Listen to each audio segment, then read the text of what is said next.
Meski Denpasar belakangan ini sering terjadi hujan, namun Denpasar dan kawasan Bali Selatan belum memasuki musim hujan. Sementara untuk 2 hari ke depan diprediksi konsentrasi hujan akan terjadi di wilayah Bali Utara dan juga Barat.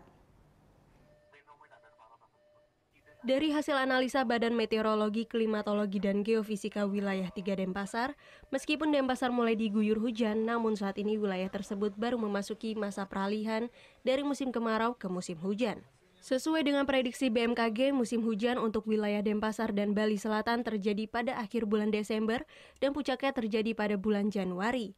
Hingga 2 hari ke depan, konsentrasi hujan akan terjadi di wilayah Bali Barat dan Utara, sementara wilayah Denpasar dan Badung Selatan diprediksi berawan.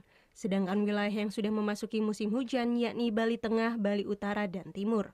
Kebetulan itu Bali bagian selatan itu kita prediksi masuki musim hujan itu di Desember dasarian kedua atau 10 dari tanggal 11 sampai 20 itu kami prediksi mulai masuki awal musim hujan gitu. Jadi kalau kemarin-kemarin itu kita bilang lagi masa musim peralihan untuk Bali bagian selatan gitu. Untuk intensitas hujannya mulai stabil itu kemungkinan di Desember akhir lah. Setelah tanggal 20 itu mulai masuki musim hujan untuk daerah Denpasar, daerah Badung bagian selatan dan sekitarnya.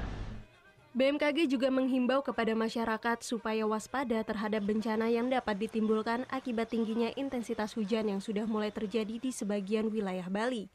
Sementara untuk gelombang laut, pelaku pariwisata dan nelayan dihimbau mewaspadai ketinggian gelombang yang mencapai 2 meter di perairan selatan dan utara Bali.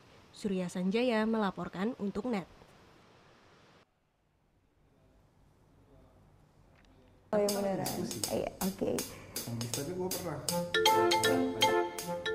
Nah, udah kan untuk beritanya? Jangan lupa di subscribe, di like, dan juga di komen ya akun YouTube dari Net Bali. Terima kasih udah subscribe. Yang belum, jangan sampai lupa. Di sebelah sini nih.